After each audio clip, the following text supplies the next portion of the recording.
بسم اللہ الرحمن الرحیم۔ حضرت واصف علی واصف رحمہ اللہ کی لائف سٹوری میں آپ کے ساتھ آج شیئر کروں گا۔ تو سٹارٹ کرتے ہیں۔ حضرت واصف علی واصف 15 جنوری 1929 کو ضلع خوشاب میں پیدا ہوئے اور آپ کے والد صاحب کا نام ملک محمد عارف صاحب تھا اور آپ کا تعلق آوان قبیلے سے تھا، اور آپ کا جو سلسلہ نسب ہے وہ علی رضی اللہ تعالیٰ عنہ سے جا ملتا ہے۔ 1942 عیسوی میں مڈل کا امتحان گورنمنٹ ہائی اسکول خوشاب سے آپ نے پاس کیا اور میٹرک 1 نومبر 1944 میں جھنگ سے کی اور فرسٹ ڈویژن حاصل کی۔ اسی طرح گورنمنٹ انٹرمیڈیٹ کالج سے آپ نے ایف اے کیا اور اس میں بھی آپ کی فرسٹ ڈویژن تھی۔ پنجاب یونیورسٹی سے آپ نے ایم اے انگلش کا امتحان پاس کیا اور کالج کے میگزین راوی میں آپ کے مضامین چھپا کرتے تھے۔ سول سروس کا امتحان بھی آپ نے پاس کیا۔ میرٹ اچھا تھا لیکن طبیعت کی انفرادیت کی وجہ سے آپ نے سروس جوائن نہ کی۔ اردو میں آپ کے نمبر اس میں سے 61 تھے۔ 1962 عیسوی میں آپ نے لاہور میں انگلش کالج کے نام سے ایک تدریسی شعبہ قائم کیا اور آپ وہاں باقاعدگی سے لیکچر دیا کرتے تھے۔ واصف علی واصف صاحب کی انفرادی اگر ہم زندگی کو دیکھیں تو تہجد آپ باقاعدگی سے پڑھا کرتے تھے اور آپ کی اکثریت جو تحریریں ہیں وہ صبح 2 سے 4 کے درمیان ہیں، اور کالج میں بھی باقاعدگی سے لنگر چلتا تھا۔ کالج میں ادیب، شعراء، بیوروکریٹ، وکیل، ملنگ، فقراء، درویش اور طالب علموں کا ایک جمع غفیر رہتا تھا۔ آپ کی شادی دیر سے ہوئی تھی اور آپ کی اولاد میں ایک بیٹا کاشف محمود اور 3 صاحبزادیاں ہیں۔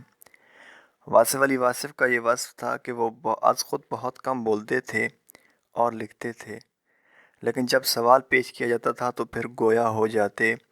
ایک دوست نے ان سے کہا کہ آپ شاعری نہیں لکھ سکتے، تو آپ نے ایک رات میں 300 اشعار لکھ دیے۔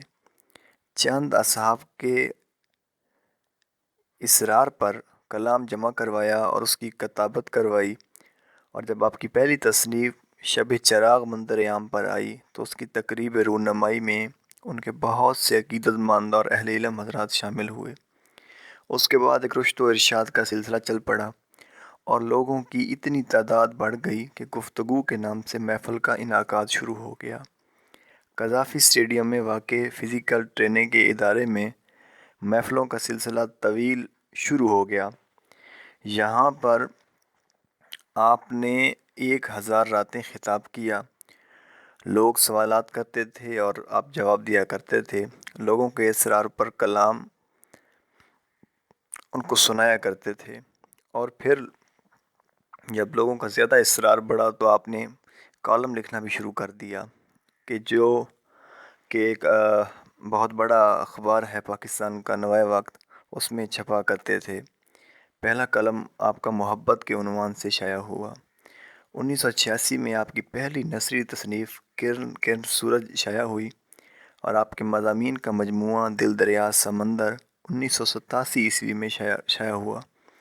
اس کے بعد کرن سورج کا انگریزی ترجمہ دی بیمنگ سول کے نام سے مارکیٹ میں آیا، اور 1994 میں آپ کی کتاب حرف حرف حقیقت، پنجابی کلام بھرے بھڑولے اور اردو کلام شب راز، اور اسی طرح 1995 میں فرمودات پر مبنی کتاب بات سے بات، اور 1996 عیسوی میں گفتگو، جس میں سوالات اور جوابات پر مشتمل گفتگو ہوا کرتی تھی اور جس کا نام ہی گفتگو رکھ دیا گیا۔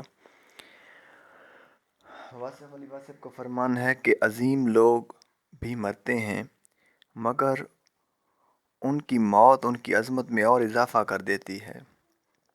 یوں آپ 18 جنوری 1993 بمطابق 24 رجب 1415 ہجری میں سپہر کو اس دار فانی سے کوچ کر گئے۔